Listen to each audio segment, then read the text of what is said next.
got a little more work done on the strut pocket repair.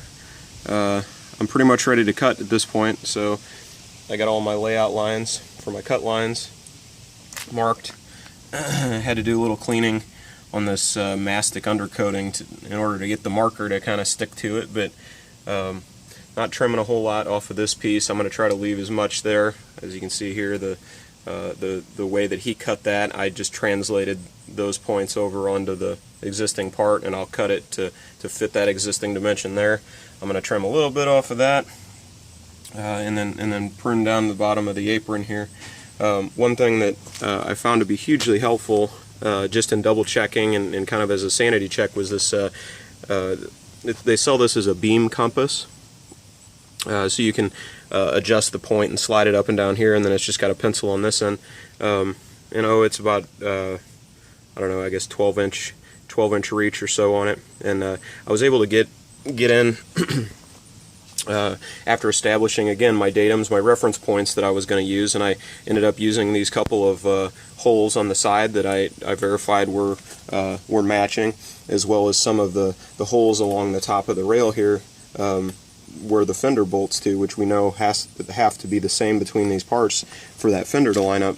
And really all I was doing with this is picking up this point here with the point and just lightly grabbing there, and then I can verify with the pencil here where my entry point for this cut is inside of this radius here, and then by grabbing it from a couple of different directions and a couple of different reference points, I can get a spot here, and then I can also verify that same part over here by picking it up in the same way and verifying that it's where am I at? There we go. Verifying that point lines up in the same way over on the real fender. So I've double checked myself, double checked all my work. You can see I have those same layout lines that I showed last time. I completed those going all the way around, and I believe everything's in the same place. Did a little more cleaning up here on this rail. Some of this stuff up here started to get a little difficult to try to figure out how to measure, how to translate a line from what I had over there to over here, and now the only thing that I haven't marked and I haven't established is down inside of this area down in the windshield washer drain, or the wiper drain rather, I guess. So what I'll do is, once I actually get in there with the grinder, cut the bulk of this piece out, I'm just going to run the grinder down that way, leave enough material for myself, and then I can mate those two pieces up last. So anyway, so I'm all ready to cut. I just got a 4.5 inch grinder, I guess, whatever you call it, and then I'm using these Diablo real thin kerf, so it's a 1 millimeter 40 thousandths thick cutoff disc, and these will cut real fast and leave a real thin kerf. So I'm going to try to cut as close up to the line as I can. Hopefully here in a little bit I'll have both parts cut out, and I'll see if all my time spent measuring and laying out paid off. So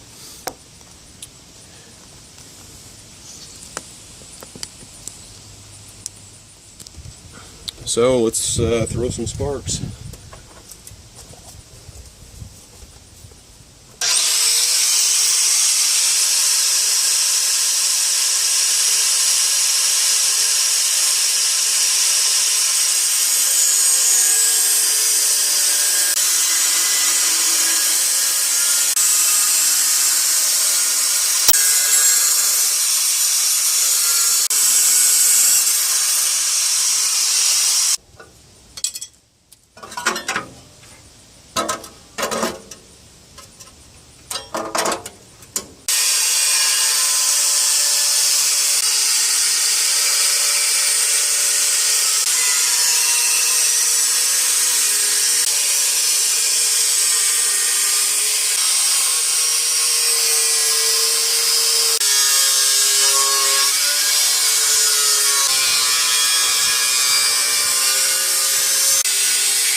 Alright, moment of truth.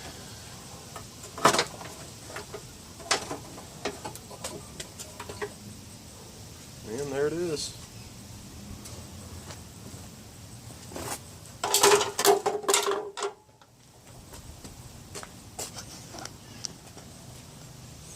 So, not too bad. Got a couple spots here that I'm going to need to go back through and clean up. I ended up leaving this brake line in here.